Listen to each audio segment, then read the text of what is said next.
जपाकुसुमसङ्काशं काश्यपेयं महाद्युतिं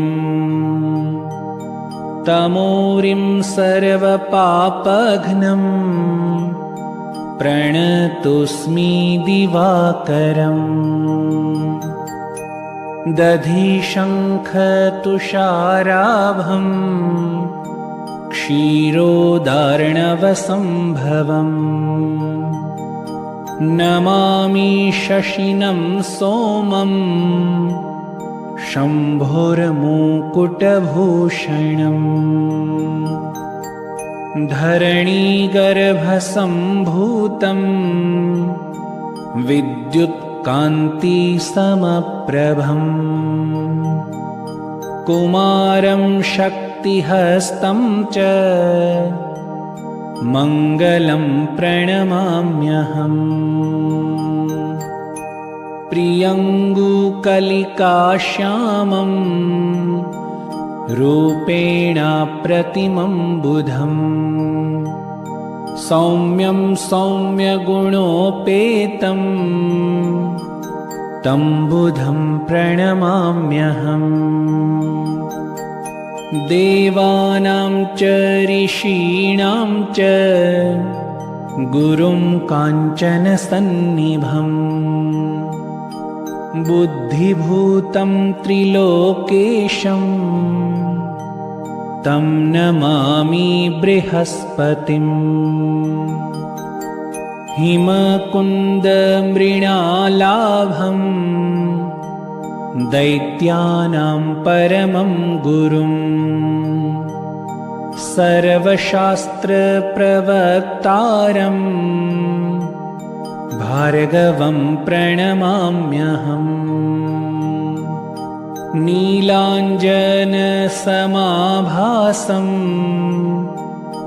रविपुत्रं यमाग्रजम् छायामार्तण्डसम्भूतं तं नमामि शनैश्चरम्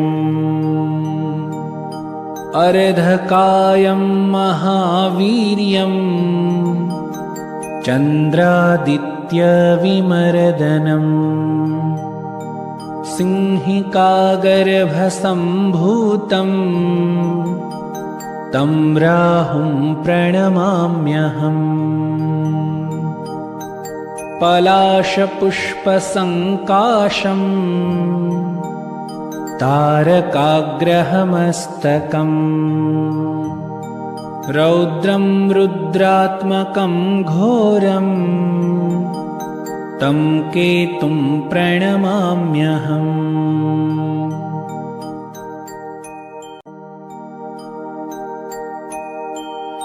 जपाकुसुमसङ्काशं काश्यपेयं महाद्युतिं तमोरिं सर्वपापघ्नं प्रणतोऽस्मि दिवाकरम् दधिशङ्खतुषाराभं क्षीरोदार्णवसम्भवम् नमामि शशिनं सोमं शम्भुर्मुकुटभूषणम् धरणीगर्भसम्भूतं विद्युत्कान्तिसमप्रभम् कुमारं शक्तिहस्तं च मङ्गलं प्रणमाम्यहम् प्रियङ्गुकलिकाश्यामं रूपेणाप्रतिमं बुधम् सौम्यं सौम्यगुणोपेतं तं बुधं प्रणमाम्यहम् देवानां च ऋषीणां च गुरुं काञ्चनसन्निभम् बुद्धिभूतं त्रिलोकेशं तं नमामि बृहस्पतिम्। हिमकुन्दमृणालाभं दैत्यानां परमं गुरुम्। सर्वशास्त्रप्रवक्तारं भार्गवं प्रणमाम्यहम्। नीलाञ्जनसमाभासं रविपुत्रं यमाग्रजम्। छायामार्तण्डसम्भूतं तं नमामि शनैश्चरम्। अर्धकायं महावीर्यं चन्द्रादित्यविमर्दनम्। सिंहिकागर्भसम्भूतं तं राहुं प्रणमाम्यहम्। पलाशपुष्पसङ्काशं तारकाग्रहमस्तकम्। रौद्रं रुद्रात्मकं घोरं तं केतुं प्रणमाम्यहम्।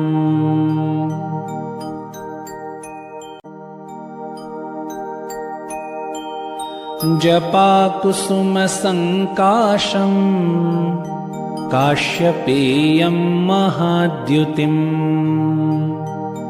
तमोरिं सर्वपापघ्नं प्रणतोऽस्मि दिवाकरम्। दधिशङ्खतुषाराभं क्षीरोदार्णवसम्भवम्। नमामि शशिनं सोमं शम्भुर्मुकुटभूषणम्। धरणीगर्भसम्भूतं विद्युत्कान्तिसमप्रभम्। कुमारं शक्तिहस्तं च मङ्गलं प्रणमाम्यहम्। प्रियङ्गुकलिकाश्यामं रूपेणाप्रतिमं बुधम्। सौम्यं सौम्यगुणोपेतं तं बुधं प्रणमाम्यहम्। देवानां च ऋषीणां च गुरुं काञ्चनसन्निभम्। बुद्धिभूतं त्रिलोकेशं तं नमामि बृहस्पतिम्। हिमकुन्दमृणालाभं दैत्यानां परमं गुरुम्।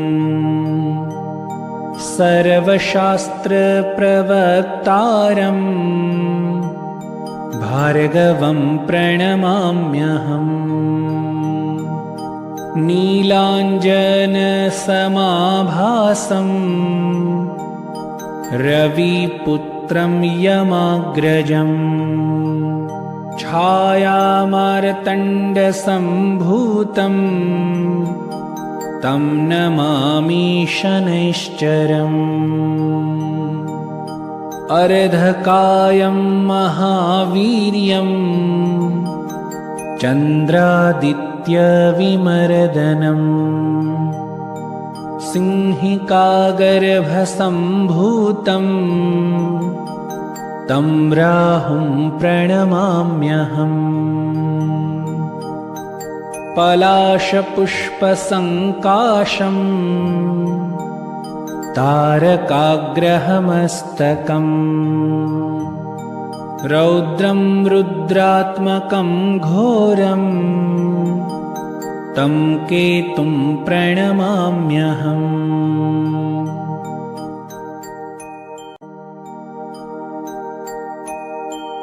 जपाकुसुमसङ्काशं काश्यपेयं महाद्युतिम् तमोरिं सर्वपापघ्नं प्रणतोऽस्मि दिवाकरम्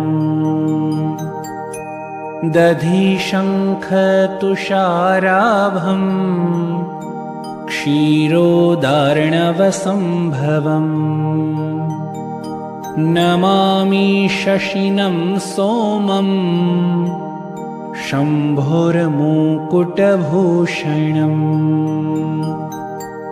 धरणीगर्भसम्भूतं विद्युत्कान्तिसमप्रभम् कुमारं शक्तिहस्तं च मङ्गलं प्रणमाम्यहम् प्रियङ्गुकलिकाश्यामं रूपेणाप्रतिमं बुधम् सौम्यं सौम्यगुणोपेतं तं बुधं प्रणमाम्यहम् देवानां च ऋषीणां च गुरुं काञ्चनसन्निभम्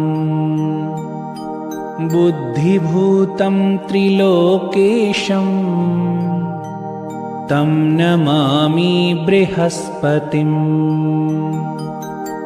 हिमकुन्दमृणालाभं दैत्यानां परमं गुरुम्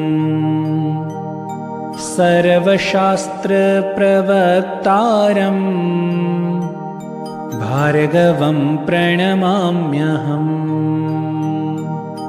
नीलाञ्जनसमाभासं रविपुत्रं यमाग्रजम् छायामार्तण्डसम्भूतं तं नमामि शनैश्चरम् अर्धकायं महावीर्यं चन्द्रादित्यविमर्दनम् सिंहिकागर्भसम्भूतं तं राहुं प्रणमाम्यहम् पलाशपुष्पसङ्काशं तारकाग्रहमस्तकम् रौद्रं रुद्रात्मकं घोरं तं केतुं प्रणमाम्यहम्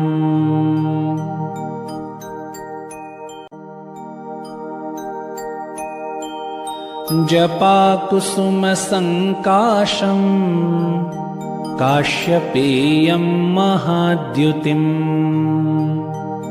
तमोरिं सर्वपापघ्नं प्रणतोऽस्मि दिवाकरम् दधिशङ्खतुषाराभं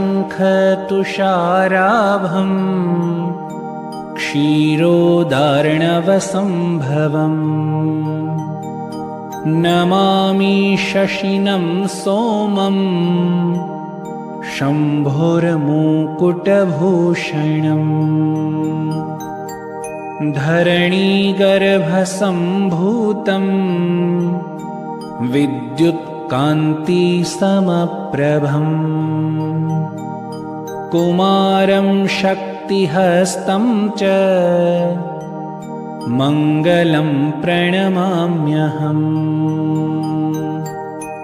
प्रियङ्गुकलिकाश्यामं रूपेणाप्रतिमं बुधम् सौम्यं सौम्यगुणोपेतं तं बुधं प्रणमाम्यहम्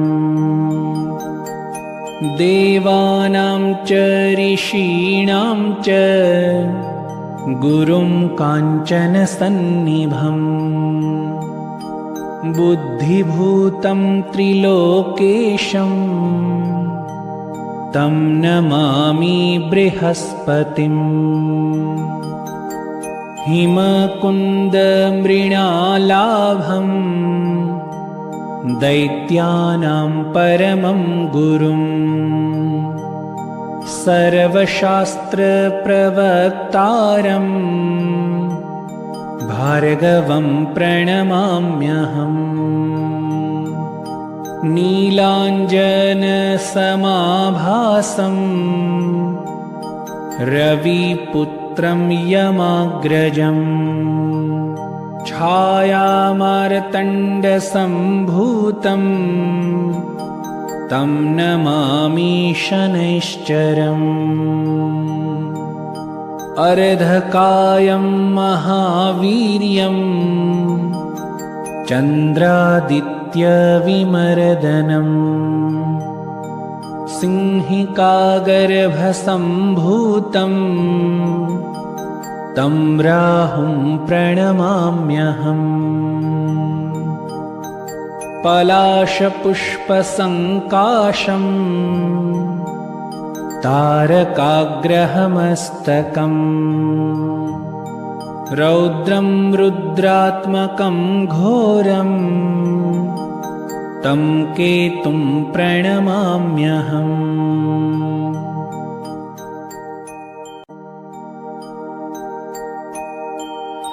जपाकुसुमसङ्काशं काश्यपेयं महाद्युतिम् तमोरिं सर्वपापघ्नं प्रणतोऽस्मि दिवाकरम् दधिशङ्खतुषाराभं क्षीरोदार्णवसम्भवम्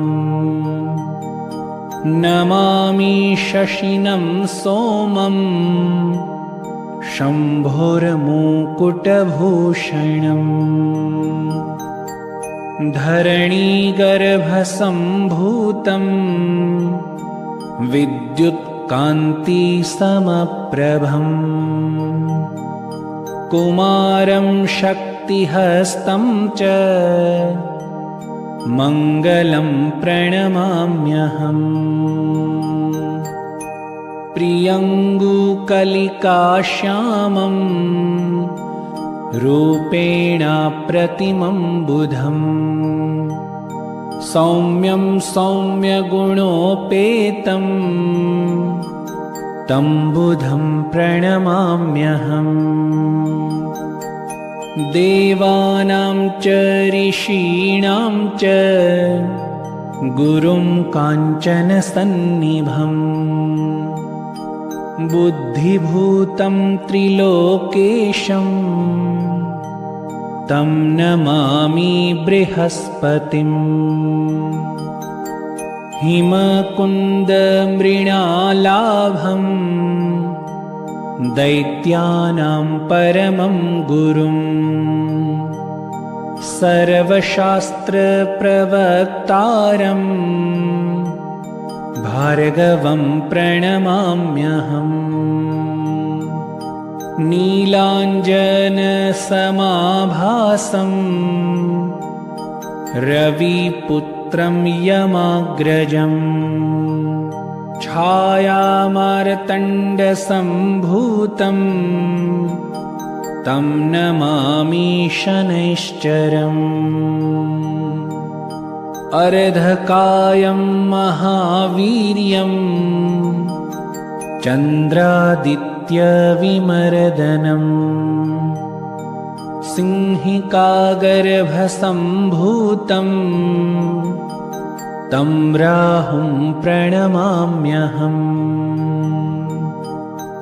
पलाशपुष्पसङ्काशं तारकाग्रहमस्तकम् रौद्रं रुद्रात्मकं घोरं तं केतुं प्रणमाम्यहम्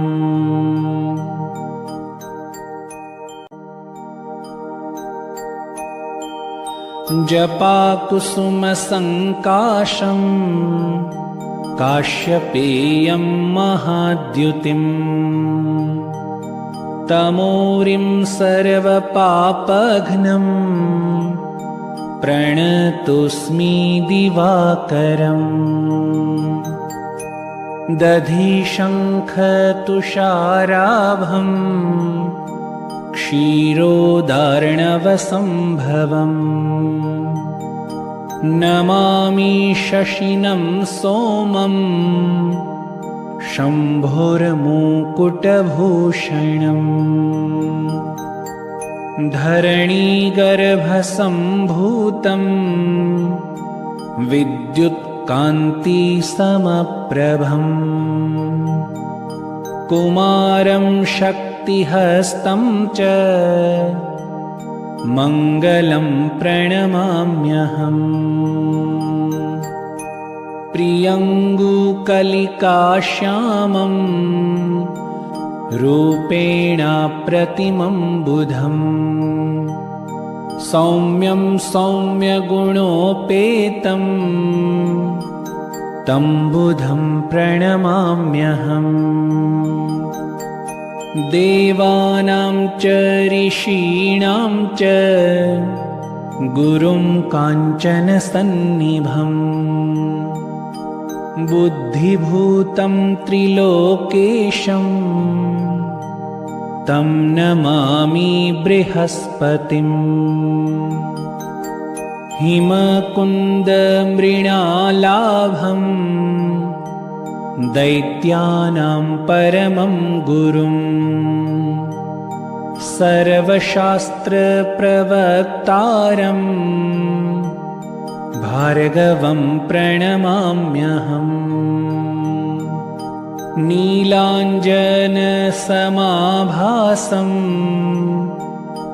रविपुत्रं यमाग्रजम् छायामार्तण्डसम्भूतं तं नमामि शनैश्चरम् अर्धकायं महावीर्यं चन्द्रादित्यविमर्दनम् सिंहिकागर्भसम्भूतं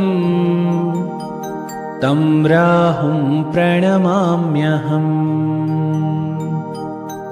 पलाशपुष्पसङ्काशं तारकाग्रहमस्तकम् रौद्रं रुद्रात्मकं घोरं तं केतुं प्रणमाम्यहम्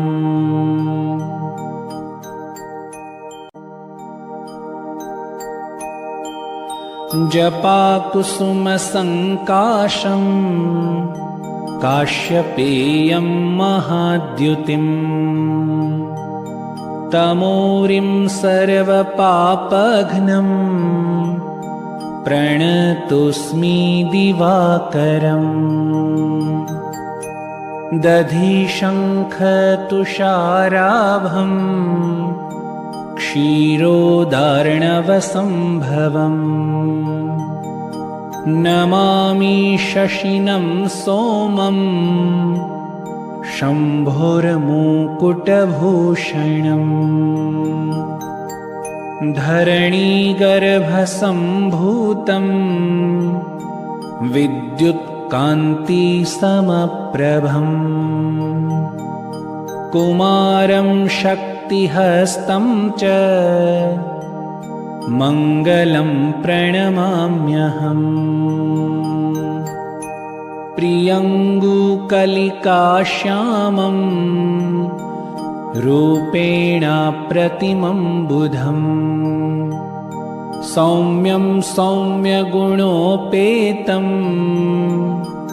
तं बुधं प्रणमाम्यहम् देवानां च ऋषीणां च गुरुं काञ्चनसन्निभम् बुद्धिभूतं त्रिलोकेशं तं नमामि बृहस्पतिम्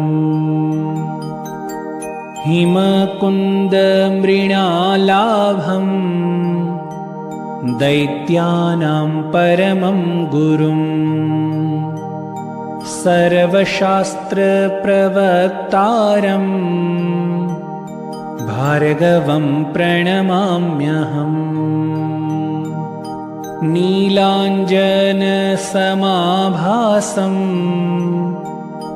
रविपुत्रं यमाग्रजम् छायामार्तण्डसम्भूतम् तं नमामि शनैश्चरम्। अर्धकायं महावीर्यं चन्द्रादित्यविमर्दनम् सिंहिकागर्भसम्भूतं तं राहुं प्रणमाम्यहम्। पलाशपुष्पसङ्काशं तारकाग्रहमस्तकम्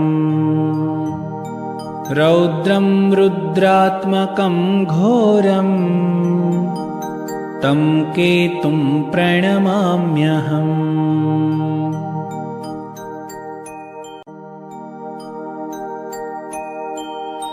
जपाकुसुमसङ्काशं काश्यपेयं महाद्युतिम् तमोरिं सर्वपापघ्नं प्रणतोऽस्मि दिवाकरम्। दधिशङ्खतुषाराभम् क्षीरोदार्णवसम्भवम् नमामि शशिनं सोमं शम्भोर्मुकुटभूषणम्। धरणीगर्भसम्भूतं विद्युत्कान्तिसमप्रभम् कुमारं शक्तिहस्तं च मङ्गलं प्रणमाम्यहम्।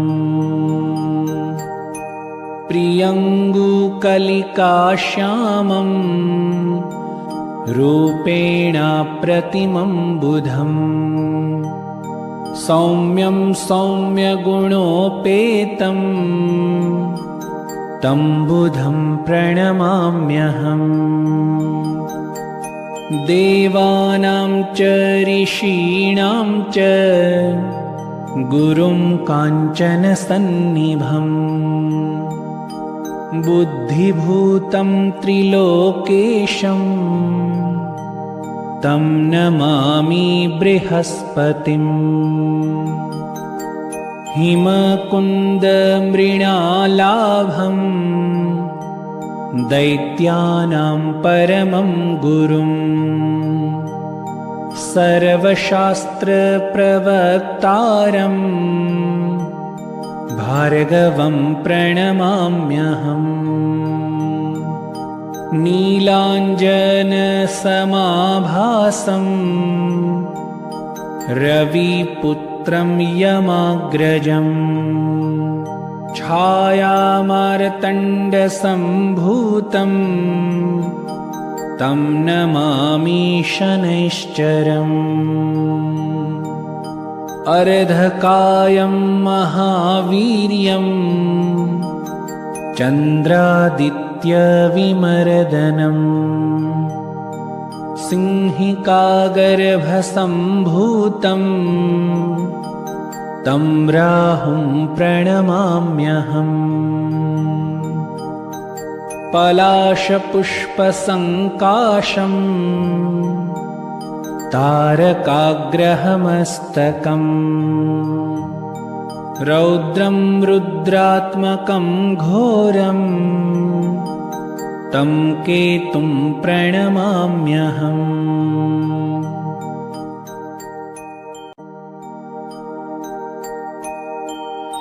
जपाकुसुमसङ्काशं काश्यपेयं महाद्युतिम् तमोरिं सर्वपापघ्नं प्रणतोऽस्मि दिवाकरम् दधिशङ्खतुषाराभम् क्षीरोदार्णवसम्भवम्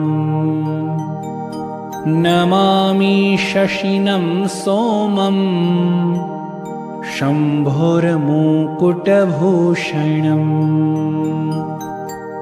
धरणीगर्भसम्भूतं विद्युत्कान्तिसमप्रभम् कुमारं शक्तिहस्तं च मङ्गलं प्रणमाम्यहम् प्रियङ्गुकलिकाश्यामं रूपेणाप्रतिमं बुधम् सौम्यं सौम्यगुणोपेतं तं बुधं प्रणमाम्यहम् देवानां च ऋषीणां च गुरुं काञ्चनसन्निभम् बुद्धिभूतं त्रिलोकेशं तं नमामि बृहस्पतिम् हिमकुन्दमृणालाभं दैत्यानां परमं गुरुं सर्वशास्त्रप्रवक्तारम् भार्गवं प्रणमाम्यहम् नीलाञ्जनसमाभासं रविपुत्रं यमाग्रजम् छायामार्तण्डसम्भूतं तं नमामि शनैश्चरम् अर्धकायं महावीर्यं चन्द्रादित्यविमर्दनम् सिंहिकागर्भसम्भूतं तं राहुं प्रणमाम्यहम् पलाशपुष्पसङ्काशम् तारकाग्रहमस्तकम् रौद्रं रुद्रात्मकं घोरं तं केतुं प्रणमाम्यहम्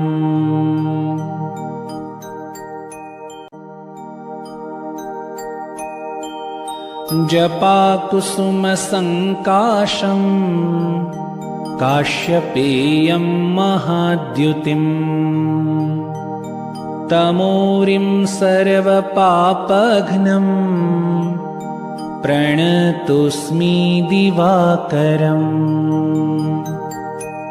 दधिशङ्खतुषाराभम् क्षीरोदार्णवसम्भवम् नमामि शशिनं सोमम् शम्भोर्मुकुटभूषणम् धरणीगर्भसम्भूतं विद्युत्कान्तिसमप्रभम् कुमारं शक्तिहस्तं च मङ्गलं प्रणमाम्यहम्